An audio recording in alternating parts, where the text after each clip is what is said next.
Hi SheFiers, today I'm going to teach you how to stake on Pyth Network. First and foremost, make sure you're at staking.pyth.network. Once you get there, you'll see the Connect Wallet button. Click that, and it will ask you to connect a wallet on Solana to continue.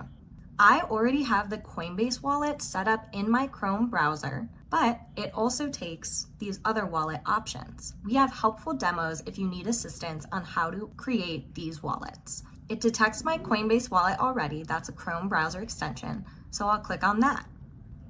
At this point, if you're not signed in to your Coinbase wallet on your browser extension, it might ask for your Coinbase password to officially sign into your Coinbase wallet in the upper right-hand corner.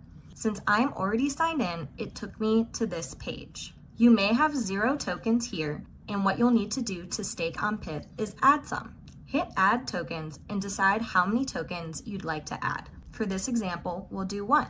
Click add tokens. At this point, you get taken to a transaction that you need to confirm. It'll tell you how much SOL the network fee is going to be. In this case, it's only about 6 cents, but be sure you have that much SOL in your wallet.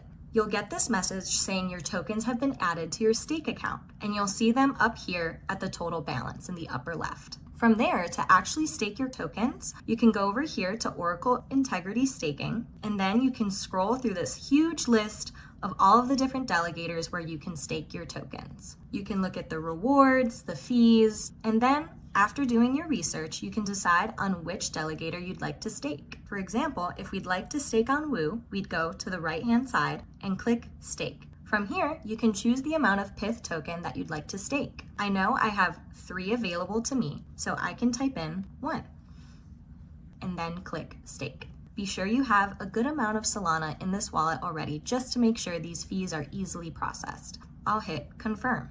It says my tokens are now in warm-up and will be staked at the start of the next epoch. And that's all there is to it. You'll start earning rewards at the start of the next epoch. And of course, if you have any questions, you can ask them in the SheFi Hub under the course Q&A. Happy staking!